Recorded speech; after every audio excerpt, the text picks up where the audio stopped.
Understanding Desaturated Colors, a simple guide. Hello and welcome to our English learning channel.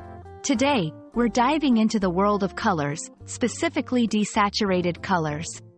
This concept is not just for artists, but for anyone interested in understanding the nuances of color in English. By the end of this video, you'll know what desaturated colors are and how they're used in various contexts. Let's get started. Desaturated colors are colors that have been diluted or toned down. Imagine taking a bright, vivid color and mixing it with gray or simply reducing its intensity. The result is a softer, more muted version of the original color. It's important to note that desaturated colors are not just less bright but also less intense and vibrant.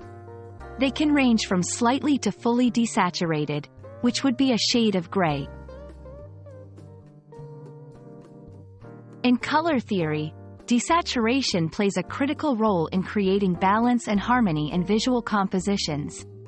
By adjusting the saturation of colors, artists and designers can affect the mood and focus of their work.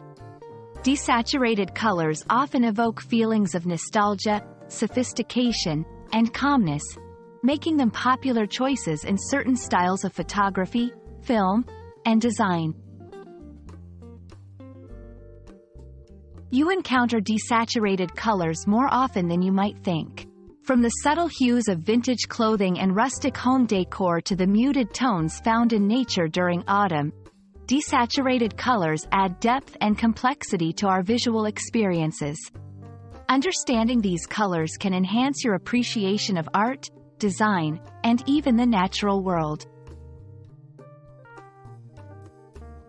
Identifying desaturated colors is about recognizing the lack of vibrancy.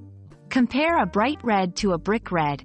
The latter is a desaturated version of the former. Practice by looking at color palettes or photographs and trying to spot the desaturated colors. This skill can be especially useful for those interested in art, design, or simply wanting to expand their English vocabulary related to colors.